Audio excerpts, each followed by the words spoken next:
Welcome to the Tesla Economist. Please hit the thumbs up and don't forget to subscribe.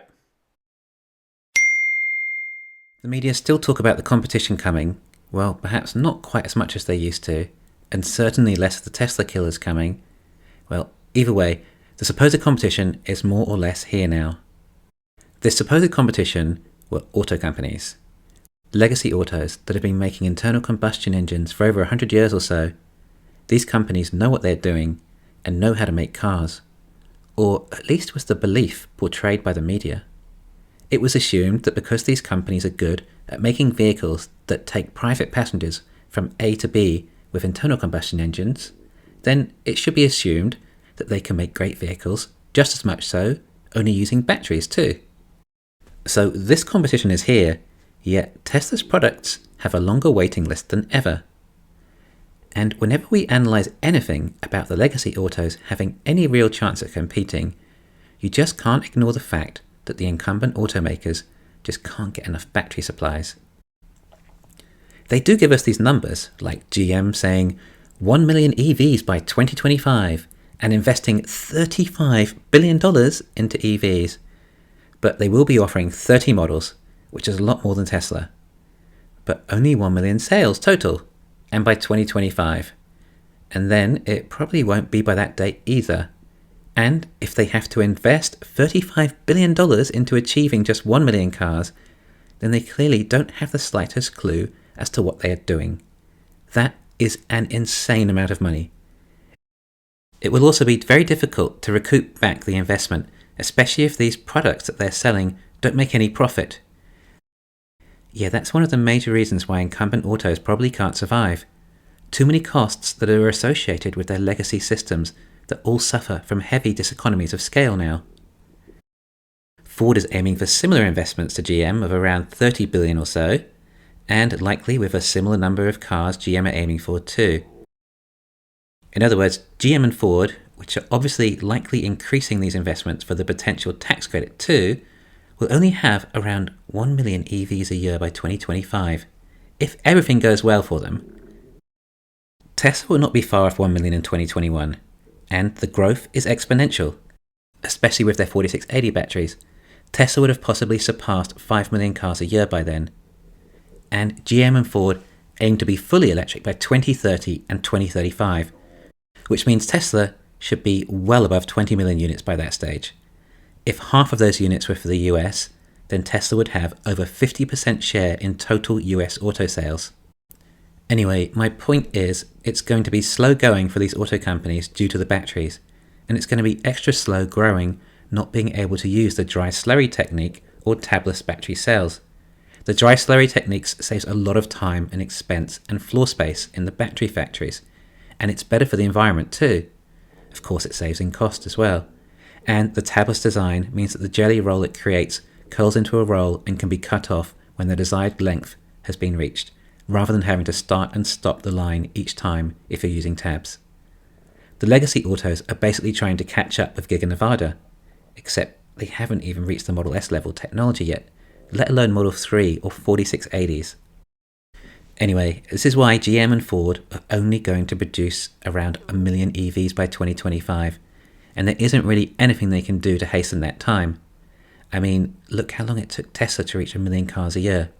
Oh, wait, Tesla still haven't even achieved that yet, even with all the resources at their disposal. Tesla has only recently become a multi-$100 billion company, but before that, it was floating around $50 billion for some time, which isn't that small a company valuation either. Tesla was still valued more than Ford at the time, despite doing very low annual units. In other words, Tesla had about the same valuation then as Ford does today, and is still taking Tesla this long to reach 1 million units a year. Yet somehow, GM and Ford think that they can achieve that in 3.5 years. You can't simply throw money at the problem and expect to catch up. It takes a long time. There is a natural growth. Just as Warren Buffett says, you can't produce a baby in 1 month by getting 9 women pregnant, which I think is a completely apt sentiment to this scenario.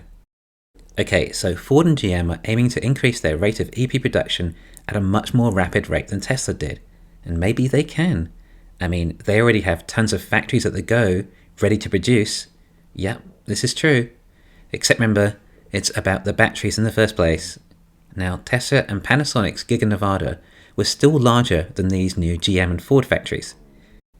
Now, Giga Nevada was built 5 years ago now. Built, finished, complete, as in making batteries 5 years ago. And Tesla is still not at 1 million cars a year yet. Yet somehow GM and Ford think that just in 3.5 years, well, their factories have not even completed construction yet, that they'll be able to manufacture over 1 million EVs. Look, I do not think this is going to be possible. I think that all EV manufacturers are going to come to the same realization. The incumbent autos seem to be following this direction, as it's the only way they can guarantee a working battery, and if they get the technology right, it won't be far off a Model 3. Well, probably quite similar to what they're getting from a Ford Mach-E, which is probably good enough for most drivers. Except, of course, you don't have the charging network that Tesla offers, and all the other associated Tesla extras. Ford should also work on getting the LFP technology sorted, then they could at least become more affordable. But I think they would struggle to get over 200 miles of range. It's going to be a struggle. That's why they're stuck with NMC chemistry, similar to what the Giga Nevada 2170 is producing. They will still use cobalt too. At Battery Day, Tesla said they simply couldn't scale up to the masses if they'd used the Giga Nevada in 2170 style battery factories. In other words, the legacy autos can't really scale up significantly. And remember, Tesla are also achieving what they have now with a lot of help from CATL, Panasonic, and LG Energy, the 3 largest battery manufacturers. Yet Tesla still haven't scaled to 1 million units a year, not even 250,000 in a quarter yet either. Yes, without the help of all these other battery suppliers like Tesla has had and their own larger battery facility, GM and Ford think they can scale to 1 million units a year by 2025. Well, perhaps battery supply chains are better these days, and we have more engineers specializing in the industry too. So perhaps there are some overall economies of scale occurring naturally in the EV industry to facilitate GM and Ford's EV ramp-up.